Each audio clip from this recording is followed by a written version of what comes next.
नमस्कार प्यारे बच्चों, मैं डॉक्टर प्रेषी गुप्ता कक्षा 12 की रसायन विज्ञान की कक्षा में आप सभी का स्वागत करती हूँ। बच्चों, आज हम रसायन विज्ञान भाग 2 के अध्याय 10 हेलो एल्केन्स तथा हेलो एरीन्स का अध्ययन करेंगे। कक्षा आरंभ करने से पहले मैं आपको यह बता दूं कि आज का यह व्याख्यान इस अध्याय का 6वां व्याख्यान है और इससे पहले वाले व्याख्यान में हमने हेलो एल्केन्स की रासायनिक अभिक्रियाओं के अंतर्गत एक अणुक तथा द्विअणुक नाभिक रागी प्रतिस्थापन अभिक्रियाओं का अध्ययन किया था, अर्थात SN1 और SN2 अभिक्रियाओं का अध्ययन किया था। तो चलिए शुरू करते हैं आज का व्याख्यान और देखते हैं आज के इस व्याख्यान के चर्चा के मुख्य बिंदु क्या हैं। तो बच्चों, आज हम हेलो एल्केन्स की रासायनिक अभिक्रियाओं के ही अंतर्गत विलोपन अभिक्रियाओं का अध्ययन करेंगे। नाभिक रागी प्रतिस्थापन अभिक्रियाओं की ही भांति विलोपन अभिक्रियाएं भी दो प्रकार की होती हैं बच्चों, एक अणुक विलोपन अभिक्रियाएं अर्थात E1 अभिक्रियाएं और द्विअणुक विलोपन अभिक्रियाएं अर्थात E2 अभिक्रियाएं। तो आज के व्याख्यान में हम इन दोनों अभिक्रियाओं का अध्ययन करेंगे। ठीक, उसके बाद हम एक अणुक तथा द्विअणुक विलोपन अभिक्रियाओं को प्रभावित करने वाले कारकों का भी अध्ययन करेंगे। तो चलिए शुरू करते हैं बच्चों। क्या होती हैं विलोपन अभिक्रियाएं? तो बच्चों, जब बीटा हाइड्रोजन युक्त हेलो एल्केन को किसी क्षार के साथ गर्म किया जाता है, तो पहले तो आप ये समझें कि बीटा हाइड्रोजन क्या होता है। तो बच्चों, हेलो एल्केन में जिस कार्बन से हैलोजन जुड़ा होता है उसे हम अल्फा कार्बन कहते हैं। अल्फा कार्बन का समीपवर्ती कार्बन जो है ये बीटा कार्बन कहलाता है। ठीक, और इस बीटा कार्बन से जुड़ा हुआ जो हाइड्रोजन है ये क्या कहलाता है बच्चों? बीटा हाइड्रोजन कहलाता है। तो ऐसा हेलो एल्केन जिसमें बीटा हाइड्रोजन पाया जाता है उसको जब हम किसी क्षार के साथ गर्म करते हैं, जैसे एल्कोहलिक KOH ले लीजिए, ठीक है, एल्कोहलिक KOH ले लीजिए, उसके साथ हम गर्म करते हैं तो देखिए क्या होता है, बीटा हाइड्रोजन का विलोपन हो जाता है, अल्फा कार्बन से जुड़े हैलोजन परमाणु का विलोपन हो जाता है और उत्पाद के रूप में हमें एल्कीन प्राप्त होती है। ठीक है, और क्योंकि इस विलोपन अभिक्रिया में बीटा हाइड्रोजन परमाणु का भी विलोपन सम्मिलित है, इसीलिए इसे सामान्यतः बीटा विलोपन भी कहते हैं। ठीक है बच्चों, उदाहरण के माध्यम से समझते हैं।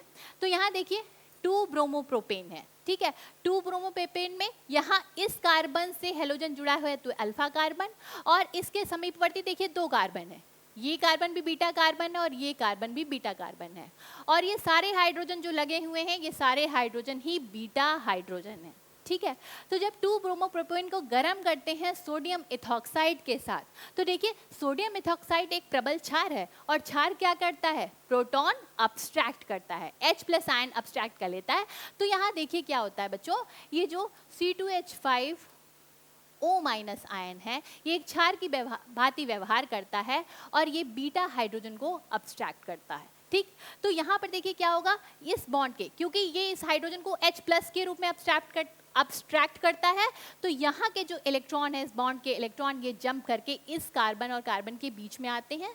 ठीक है, और क्योंकि कार्बन की संयोजकता जो है वो 4 से ज़्यादा हो ही नहीं सकती, इन दोनों कार्बन के बीच पाई बॉन्ड बनता है, तो ये कार्बन और हैलोजन बॉन्ड टूट जाता है और हमें क्या प्राप्त हो जाती है बच्चों, प्रोपीन प्राप्त होती है, CH3। तो इस तरीके से एलिमिनेशन रिएक्शन होती है। C2H5O- आयन ने क्या किया, हाइड्रोजन अब्स्ट्रैक्ट कर लिया, तो देखिए एथिल अल्कोहल बन जाएगा, और क्योंकि ये Na पॉजिटिव था तो जो Br ब्रोमाइड आयन निकलेगा वो उससे मिलकर के NaBr बना लेगा। ठीक है, तो इस तरीके से एलिमिनेशन रिएक्शन होती है। तो बच्चों, एलिमिनेशन रिएक्शन में जो कॉमनली बेसिस यूज किए जाते हैं वो देखिए क्या होते हैं, KOH इन एथेनॉल, और इसको क्या कहते हैं, एल्कोहलिक KOH भी कहते हैं।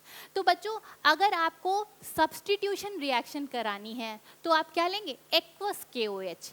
तो ये एक तरीके का हिंट भी है, अगर आप किसी भी रिएक्शन में एल्कोहलिक KOH लिखा है तो आप समझ जाएंगे वहाँ पे हमें क्या कराना है, क्योंकि एल्कोहलिक KOH प्रबल क्षार होता है तो वहाँ आप क्या कराएंगे, एलिमिनेशन रिएक्शन कराएंगे। एक्वस KOH है तो वहाँ सब्स्टिट्यूशन रिएक्शन होगी। ठीक, अब यहाँ पे देखिए सोडियम सोडियम एथॉक्साइड कुछ नहीं है बच्चों। यहाँ पे देखिए KOH की जगह अगर आप NaOH ले लें और एथेनॉल ले लें तो दोनों मिलकर क्या बना लेंगे, सोडियम एथॉक्साइड बना लेंगे। ये भी एक अच्छा क्षार होता है। ये potassium tert butoxide, tert butoxide ion का देखिए स्ट्रक्चर इस तरीके से होता है, इस तरीके से होता है। और ये भी बहुत प्रबल क्षार होता है बेटा, क्योंकि यहाँ पर डोनेटिंग ग्रुप ज़्यादा लगे होते हैं। ये सोडियम अमाइड है, सोडियम अमाइड भी बहुत प्रबल क्षार होता है। तो ये कुछ कॉमनली यूज बेसिस हैं जो आपको एलिमिनेशन अभिक्रियाओं में मिलेंगे। ठीक है बच्चों, आइए देखते हैं कि ये अभिक्रिया होती कैसे है। ठीक है, तो इसका देखिए अभिक्रिया कैसे होती है। पहला तरीका ये हो सकता है कि क्षार जो है वो क्या करे, सीधे सीधे बीटा हाइड्रोजन को अब्स्ट्रैक्ट करे। ठीक, इस बॉन्ड के जो इलेक्ट्रॉन है, क्योंकि हाइड्रोजन जो है वो H+ के रूप में जा रहा है तो इलेक्ट्रॉन यहीं पर रह जाएंगे। ये इलेक्ट्रॉन जंप करते हैं और कार्बन के बीच में क्या बनता है, पाई बंध बनता है, डबल बॉन्ड बनता है। और कार्बन की संयोजकता 4 से ज़्यादा नहीं हो सकती है, तो ये कार्बन और हैलोजन बॉन्ड क्योंकि ज़्यादा पोलर है इसलिए टूट जाता है और मुख्य उत्पाद के रूप में हमें एल्कीन प्राप्त हो जाती है। और क्योंकि OH- आयन क्षार है तो जल प्राप्त होता है, और जो ब्रोमीन है ये अपने इलेक्ट्रॉन लेकर निकल रही है तो ब्रोमाइड आयन के रूप में निकल जाती है। एक तरीका ये हो सकता है। दूसरा तरीका ये हो सकता है कि एल्किल हैलाइड में क्योंकि कार्बन हैलोजन बॉन्ड ज़्यादा पोलर होता है तो ये बॉन्ड टूट जाता है। ठीक, और क्या बनता है, कार्बोकैटायन बनता है। और इस कार्बोकैटायन में फिर क्षार जो क्या करता है, बीटा हाइड्रोजन को एब्स्ट्रैक्ट करता है। ठीक है, अब यहाँ के जो, क्योंकि हाइड्रोजन H+ के रूप में जाता है तो यहाँ जो बॉन्ड के 2 इलेक्ट्रॉन है ये यहाँ जंप करते हैं और कार्बन के बीच में द्विबंध बनता है, एल्कीन बनता है। और क्या होता है, ये जो H+ है ये इस एल्कोहल से जुड़ जाता है। ठीक, तो ये 2 तरीके हो सकते हैं। यहाँ पर आप देखें जो अभिक्रिया की दर है, जो रेट ऑफ रिएक्शन है, वो इस सबस्ट्रेट यानी एल्किल हैलाइड पर भी डिपेंड करता है, एल्किल हैलाइड पर भी डिपेंड करता है बच्चों, और इस क्षार पर भी डिपेंड करता है, बेस पर भी डिपेंड करता है। ठीक, तो ऑर्डर ऑफ रिएक्शन इस अभिक्रिया का, ऊपर वाली जो अभिक्रिया है उसका कितना हो जाएगा बच्चों, क्योंकि 2 अणुओं की सांद्रता पर इस अभिक्रिया का जो रेट है वो निर्भर कर रहा है, इसलिए इस अभिक्रिया का जो ऑर्डर हो जाएगा वो 2 हो जाएगा। और इस जो नीचे वाला तरीका है, इस तरीके से अगर विलोपन अभिक्रिया होती है तो देखिए यहाँ पर जब कार्बन हैलोजन बंध टूटता है और कार्बोकैटायन बनता है तो जो ये चरण होता है ये इस अभिक्रिया का दर निर्धारक चरण होता है, अर्थात रेट डिटरमाइनिंग स्टेप होता है। और सबसे स्लो स्टेप भी यही होता है, रेट डिटरमाइनिंग स्टेप, इसलिए क्योंकि जब तक कार्बोकैटायन बन नहीं जाएगा तब तक आगे की रिएक्शन होती ही नहीं है। तो यहाँ पर जो अभिक्रिया का दर है, जो रेट है, वो केवल एल्किल हैलाइड की सांद्रता पर ही निर्भर करता है।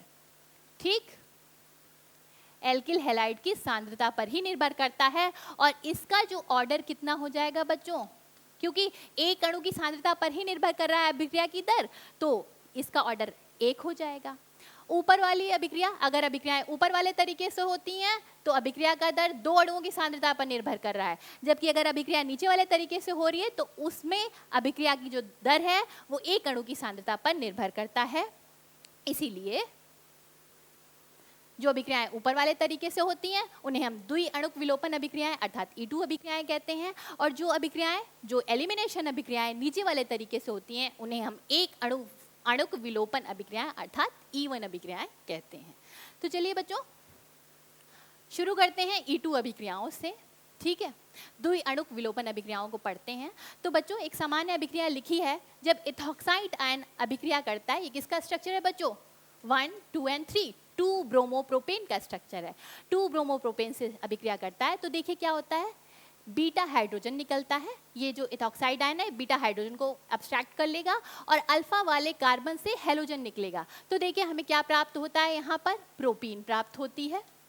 ठीक, क्योंकि इथॉक्साइड आयन ने H+ आयन एब्स्ट्रैक्ट किया है, बीटा हाइड्रोजन एथिल अल्कोहल बनता है और ब्रोमीन अपने इलेक्ट्रॉन लेकर चला जाता है तो ब्रोमाइड आयन के रूप में, जो जिस कार्बन से ब्रोमीन जुड़ा है वो इलेक्ट्रॉन लेके, उस बॉन्ड के इलेक्ट्रॉन लेके चला जाता है तो ये ब्रोमाइड आयन के रूप में निकलता है। ठीक, तो बच्चों E2 अभिक्रिया में देखिए सारी प्रोसेस, सारी बॉन्ड मेकिंग, सारी बॉन्ड ब्रेकिंग एक ही चरण में होती है। तो इसकी मैकेनिज्म को समझना बहुत इंपॉर्टेंट है, तो बहुत ध्यान से इसकी मैकेनिज्म समझिएगा। यहाँ पे ये हाइड्रोजन और ये ब्रोमीन कैसे लगे हैं बच्चों, ये दोनों अपोजिट साइड में लगे हैं। यहाँ पे देखिए ब्रोमीन नीचे लगा हुआ है और हाइड्रोजन जो है वो ऊपर लगा हुआ है, ठीक। तो ये दोनों एक दूसरे से कैसे हैं, अपोजिट डायरेक्शन में, यानी कि ये दोनों एक दूसरे से एंटी हैं।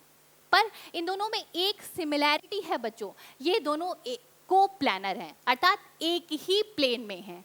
तो ये जो 2 ब्रोमोप्रोपेन है, 2 ब्रोमोप्रोपेन में ये हाइड्रोजन, ये कार्बन और ये ब्रोमीन जो है वो एक ही तल में होते हैं।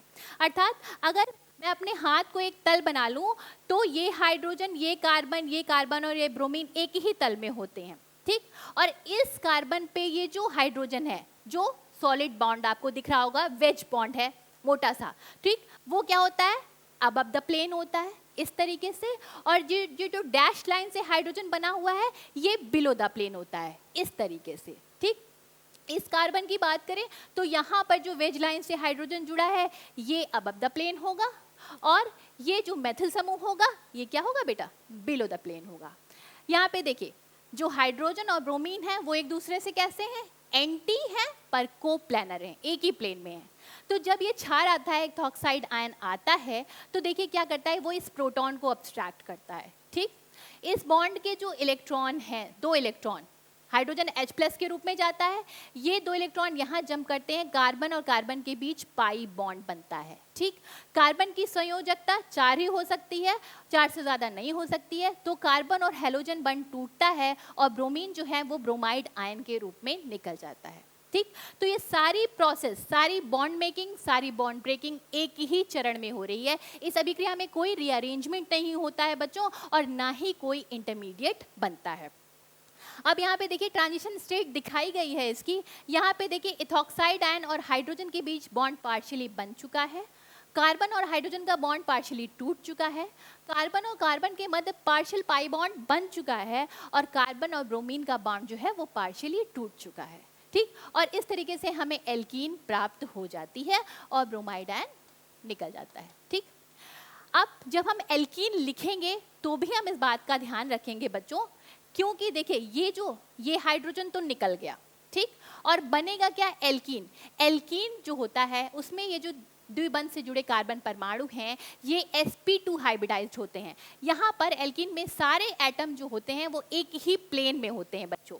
तो यहाँ पर इस हाइड्रोजन के निकल जाने के बाद अगर आप पीछे वाले हाइड्रोजन को, आप ये हाइड्रोजन माने पीछे वाला हाथ, और इस वाले जो आगे हाइड्रोजन है उसको ऐसे माने, तो इस हाइड्रोजन के निकल जाने के बाद ये दोनों हाइड्रोजन ऐसे एक प्लेन में आ जाते हैं बच्चों, ठीक। यहाँ पर देखिए ब्रोमीन निकल जाएगा ब्रोमाइड आयन के रूप में। इस मेथिल समूह को समझिए, ये हाथ है मेरा और ये हाइड्रोजन इस तरीके से है। तो जब एल्कीन बनेगा तो देखिए ये दोनों भी ऐसे नीचे एक प्लेन में आ जाएंगे। तो यहाँ पे इस बात का ध्यान रखेंगे, ये जो हाइड्रोजन है ना, ये वाला हाइड्रोजन है और ये आगे वाला हाइड्रोजन ये है, ठीक। मेथिल पहले भी पीछे था, अभी भी यहाँ पीछे रहेगा। तो इस तरीके से जब आप एल्कीन लिखेंगे तो उसका ध्यान जरूर लगेंगे कि कौन सा ग्रुप कहाँ पे आप लगाएंगे। अभी तो अगर आप मेथिल यहाँ पर लिखते हैं, ठीक, तो कोई दिक्कत नहीं है क्योंकि इस कार्बन पे दोनों हाइड्रोजन है। लेकिन अगर इस कार्बन पर एक हाइड्रोजन या दूसरा ग्रुप कोई और होता तो वहाँ पर ज्योमेट्रिकल आइसोमरिज्म होती, तो आपका उत्तर बच्चों गलत हो जाता, ठीक है। तो जब भी आप ग्रुप लिखेंगे तो इस बात का ध्यान रखेंगे। ओके, आगे बढ़ते हैं। अब बात करते हैं E2 अभिक्रिया की त्रिविम रासायनिक पहलू की, अर्थात स्टीरियोकेमिस्ट्री की। तो बच्चों अभी हमने आपको बताया E2 अभिक्रिया के लिए जो एंटी कोप्लानर कन्फर्मेशन होता है वो प्रेफरेबल होता है, ठीक है। यहाँ पे हाइड्रोजन और हेलोजन एक दूसरे से एंटी हो, यानी कि उनमें मैक्सिमम दूरी हो, तो वो जो और एक ही प्लेन में हो, इस कॉन्फर्मेशन को एंटी कोप्लानर कन्फर्मेशन कहते हैं। ये प्रेफरेबल होता है। इसमें हाइड्रोजन और हेलोजन के बीच की दूरी मैक्सिमम होती है, रिपल्शन मिनिमम होता है।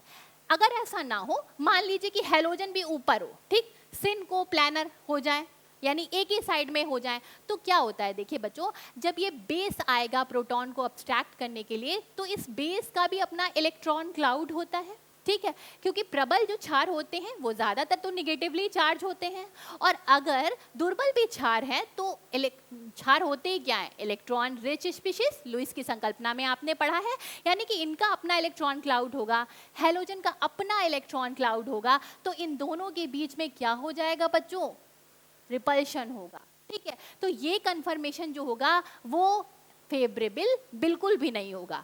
और यहाँ पर देखिए एंटी कोप्लानर कन्फर्मेशन में क्या होता है, बेस आता है, H+ को अब्स्ट्रैक्ट करता है, ये इलेक्ट्रॉन इस कार्बन के एंटी बॉन्डिंग ऑर्बिटल के साथ जो है वो बॉन्ड बनाना शुरू करते हैं, और हैलोजन जो है वो अपने बॉन्ड के इलेक्ट्रॉन लेकर चला जाता है। तो इस तरीके से देखिए पानी की तरह ये मैकेनिज्म होती है, और इस मैकेनिज्म को फ्री फ्लो मैकेनिज्म भी कहते हैं, ठीक।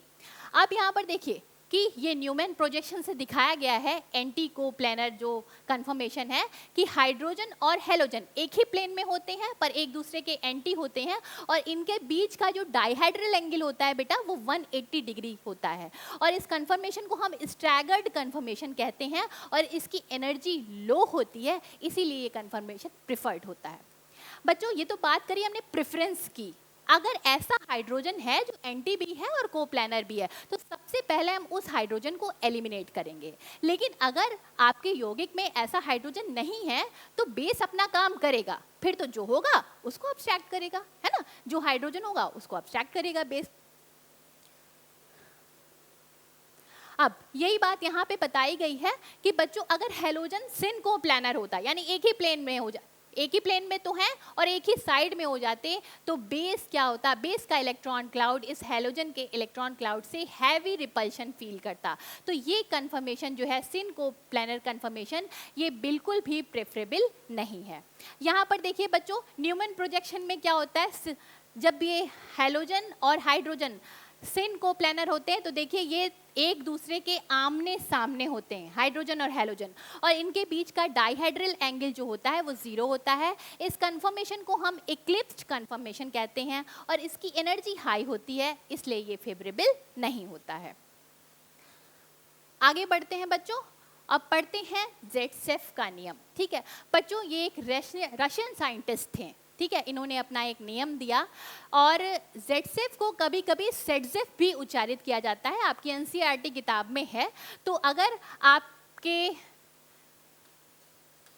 जेटसेफ, ठीक, पेपर में अगर सेटजेफ करके भी आपसे पूछा जाएगा बच्चों, तो आप यही नियम लिखेंगे जो हम आपको पढ़ाने जा रहे हैं। तो अगर आपके पास कोई एल्किल हैलाइड है जिसमें एक से ज़्यादा बीटा हाइड्रोजन उपस्थित हैं, तो उसकी अभिक्रिया जब हम किसी क्षार से कराते हैं तो बच्चों वो एल्कीन मुख्य उत्पाद के रूप में बनती है, जिसमें कार्बन कार्बन डबल बॉन्ड से जुड़े कार्बन परमाणु पर अधिक से अधिक एल्किल समूह लगे हुए होते हैं।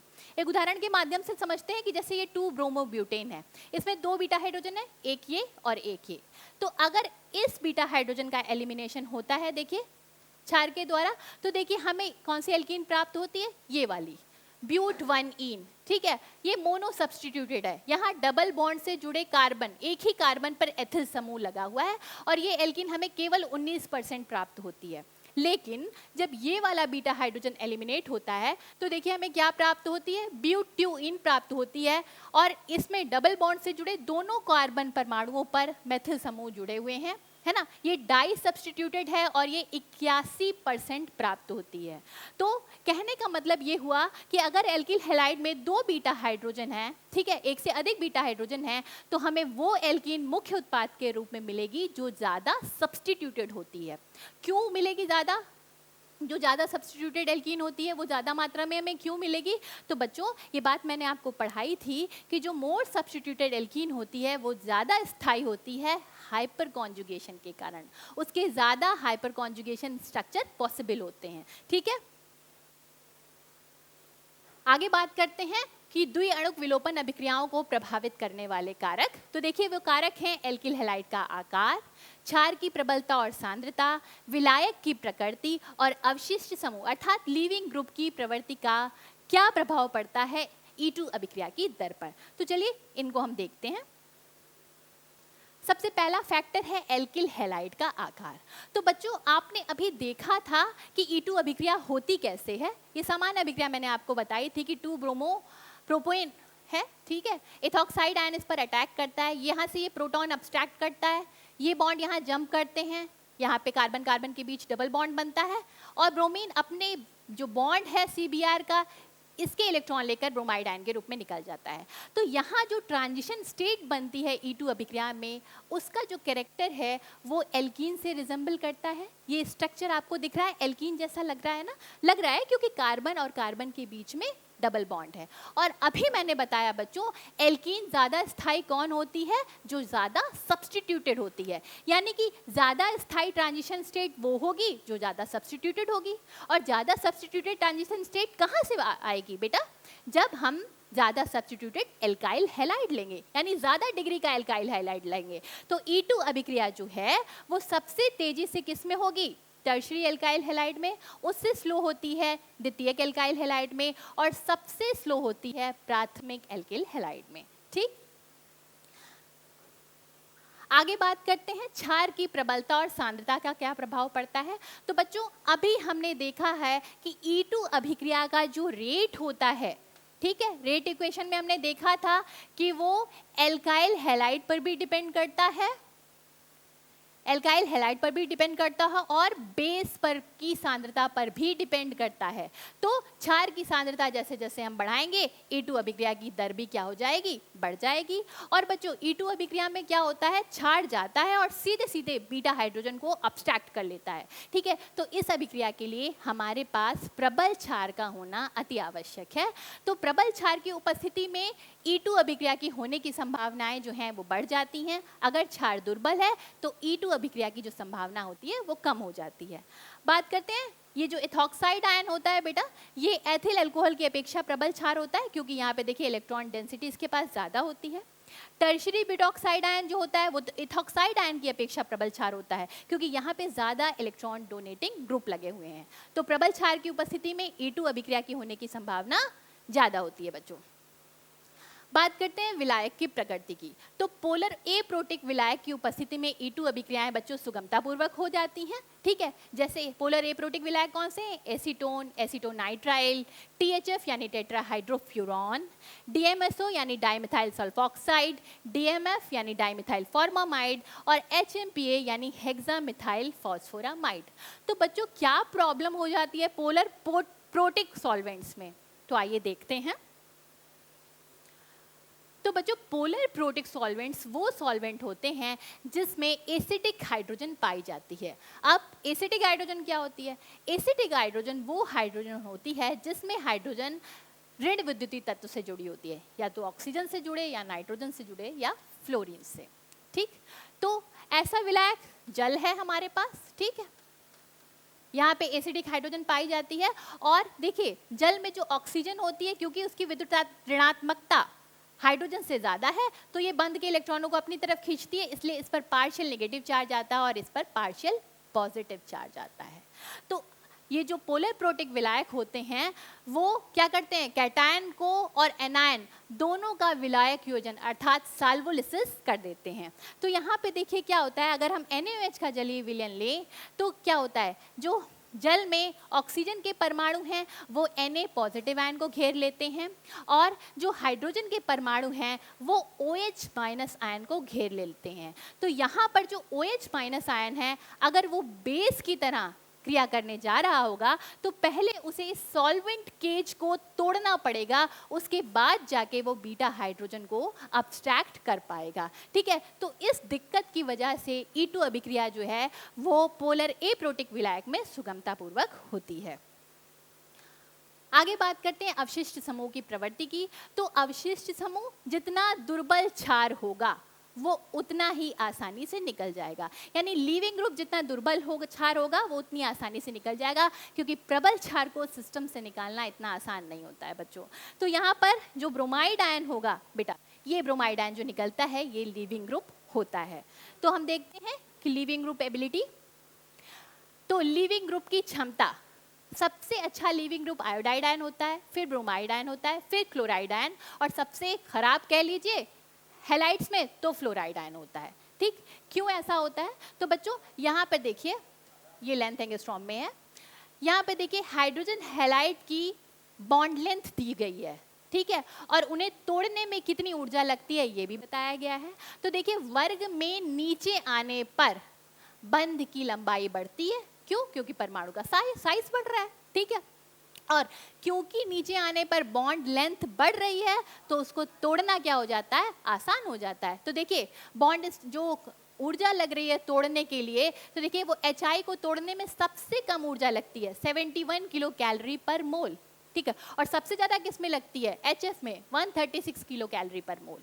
तो यहाँ से हम ये कंक्लूजन निकाल सकते हैं कि HI सबसे अच्छा एसिड है, क्योंकि वो सबसे इजीली टूट जाएगा और तुरंत टूटकर H+ आयन देने लगेगा, और जो H+ आयन देता है वो अच्छा एसिड होता है। तो अगर हम एसिडिटी का ऑर्डर लिखें बच्चों यहाँ पर, ठीक, एसिडिटी का ऑर्डर लिखें तो सबसे अच्छा एसिड HI, फिर HBr, फिर HCl, फिर HF, ठीक, और ब्रॉन्स्टेड और लोरी के कॉन्सेप्ट में हमने ये पढ़ा था, जो जितना अच्छा एसिड होता है उसका कॉन्जुगेट बेस जो होता है वो उतना दुर्बल क्षार होता है। तो अगर हम बेसिसिटी का ऑर्डर लिखें बच्चों, ठीक, तो क्या होगा? बेसिसिटी का ऑर्डर I- सबसे दुर्बल बेस होगा, फिर Br-, फिर Cl- और फिर F-, ठीक है। तो यहाँ से हम ये कंक्लूड कर सकते हैं क्योंकि आयोडाइड आयन सबसे दुर्बल क्षार है, इसीलिए ये सबसे अच्छा लिविंग ग्रुप होगा बच्चों, ठीक। अब बात करते हैं इवन अभिक्रियाओं की। तो बच्चों ये संरचना आपके सामने है तृतीयक ब्यूटिल ब्रोमाइड की, और जब तृतीयक ब्यूटिल ब्रोमाइड को हम गर्म करते हैं जल के साथ तो क्या बनता है बच्चों? 2-मेथिल प्रोपीन बनता है और हाइड्रोनियम आयन निकल जाता है। आइए देखते हैं कि ये अभिक्रिया कैसे होती है। तो देखिए इवन अभिक्रिया कैसे होती है। एल्किल हैलाइड में ये कार्बन हैलोजन बंध जो होता है वो पोलर होता है, ठीक है।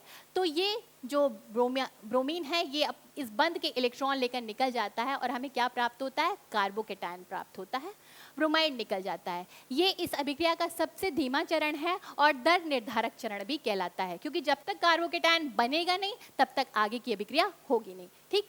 अब यहाँ पे देखिए ये जो H2O है, जल है, ये एक क्षार की भांति व्यवहार करता है और यहाँ पे सारे बीटा हाइड्रोजन जो हैं वो इक्विवेलेंट हैं। तो वो क्या करता है, यहाँ पर CH3 से एक प्रोटॉन अब्स्ट्रैक्ट कर लेता है, क्योंकि H+ के रूप में हाइड्रोजन जा रहा है तो ये जो बॉन्ड के इलेक्ट्रॉन हैं ये यहाँ जंप करते हैं और कार्बन कार्बन के बीच द्विबंध बन जाता है। तो उत्पाद के रूप में हमें क्या प्राप्त होता है? 2-मेथिल प्रोपीन प्राप्त हो जाता है।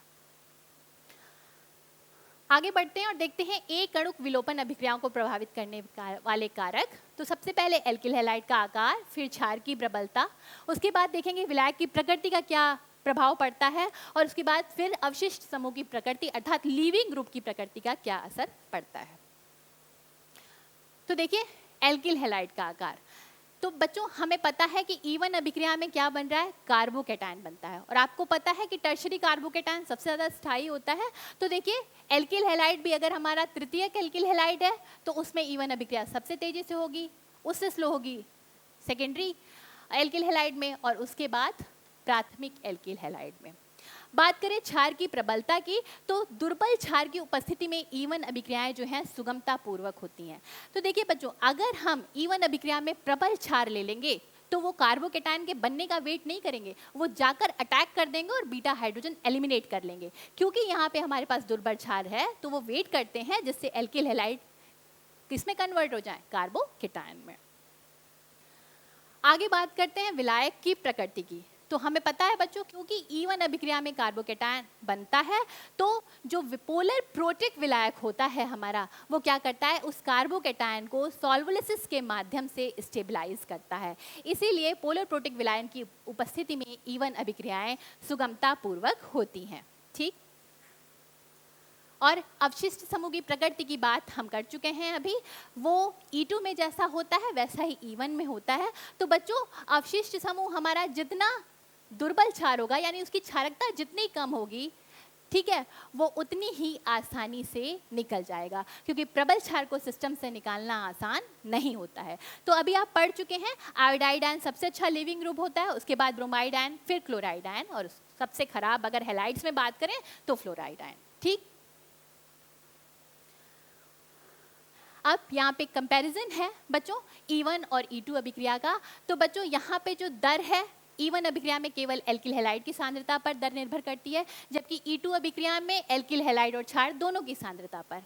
कोटि जो होती है E1 की 1 होती है, जबकि E2 की 2 होती है। यहाँ पे E1 अभिक्रिया में दुर्बल क्षार या जो सामान्यतः उदासीन होते हैं उनका प्रयोग किया जाता है, और जबकि E2 अभिक्रिया के लिए प्रबल क्षार होना चाहिए। ठीक, विलायक E1 अभिक्रिया में पोलर प्रोटिक चाहिए, जिससे वो कार्बोकैटायन को सॉल्वेट करके स्टेबलाइज कर सकें, और यहाँ पर E2 अभिक्रिया के लिए पोलर ए प्रोटिक विलायक यूज किए जाते हैं। अगर स्टीरियोकेमिस्ट्री की बात करें तो एक अणु E1 अभिक्रिया में क्या होता है, कोई विशेष ज्योमेट्री नहीं चाहिए, क्योंकि कार्बोकैटायन बनता है जो कि प्लानर होता है, लेकिन यहाँ पर एंटी को प्लानर ज्योमेट्री जो होती है वो प्रीफर्ड होती है बच्चों।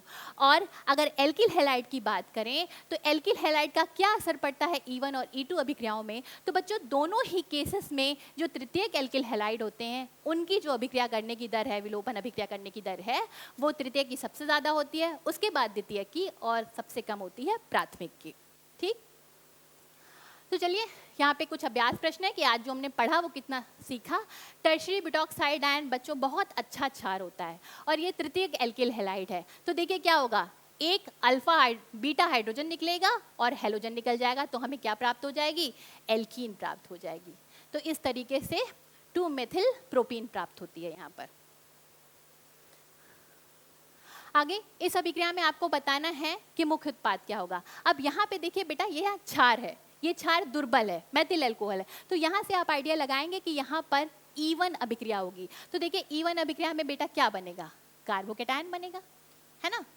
सबसे पहले कार्बोकैटायन बनेगा। अब इस कार्बोकैटायन के पास 3 बीटा हाइड्रोजन है, एक ये और एक इसका हाइड्रोजन। ठीक है, तो देखिए यहाँ पे क्या होगा, ये दोनों जो हाइड्रोजन होंगे वो तो समान ही होंगे। ठीक है, तो एक तरीका ये हो सकता है कि यहाँ वाला बीटा हाइड्रोजन एलिमिनेट हो जाए, तो देखिए क्या उत्पाद प्राप्त होगा, ये उत्पाद प्राप्त होगा। और अगर इसका हाइड्रोजन, मेथिल समूह का हाइड्रोजन निकलता है बच्चों, तो देखिए हमें ये उत्पाद प्राप्त होता है। अब इनमें से कौन सी एल्कीन ज़्यादा स्टेबल है, जो ज़्यादा सब्स्टिट्यूटेड होती है, तो मेजर प्रोडक्ट जो बच्चों होगा वो ये वाला होगा। ठीक है, मुख्य उत्पाद ये वाला होगा, ये क्या होगा, माइनर होगा, क्योंकि ये हाइपर कॉन्जुगेशन के वजह से ज़्यादा स्थायी होती है। बच्चों ये आपका गृह कार्य है कि आपको निम्नलिखित हैलाइड में एथेनॉल सोडियम हाइड्रोक्साइड यानी सोडियम एथॉक्साइड की जो अभिक्रिया होती है उसके द्वारा डिहाइड्रोहेलोजिनेशन यानी विलोपन अभिक्रिया के फलस्वरूप जो एल्कीन बनेगी उनकी संरचना लिखनी है, और मुख्य एल्कीन यानी कि मेजर प्रोडक्ट क्या होगा ये भी आपको बताना है। तो इसमें पहला है 1 ब्रोमो 1 मिथाइल साइक्लोहेक्सेन, दूसरा है 2 क्लोरो 2 मिथाइल ब्यूटेन, और तीसरा है 2,2,3 डाइमिथिल 3 ब्रोमोपेंटेन। दूसरा सवाल ये है कि प्राथमिक एल्किल हैलाइड C4H9Br का एल्कोहलिक कोएच के साथ अभिक्रिया होती है और यौगिक खा बनता है, और इस खा की HBr के साथ अभिक्रिया करने पर यौगिक गा बनता है। तो आपको, और जो गा है वो का समावयवी है, आपको का खा गा बताना है, और इस पूरी प्रोसेस में जितनी भी रासायनिक अभिक्रियाएं इन्वॉल्व हैं वो लिखकर बताना है। तो बच्चों आज हमने विलोपन अभिक्रियाओं के बारे में सीखा, और हमने देखा क्या होती हैं E2 अभिक्रियाएं और क्या होती हैं E1 अभिक्रियाएं, और इनको प्रभावित करने वाले कारकों के बारे में भी जाना। बच्चों अगले व्याख्यान में हम देखेंगे हेलो एल्केन्स की अभिक्रियाएं धातुओं के साथ, और कुछ अभिक्रियाएं हम देखेंगे हेलो एरीन्स की भी। तो बच्चों मैं आशा करती हूँ आज का व्याख्यान आपको समझ में आया होगा। धन्यवाद।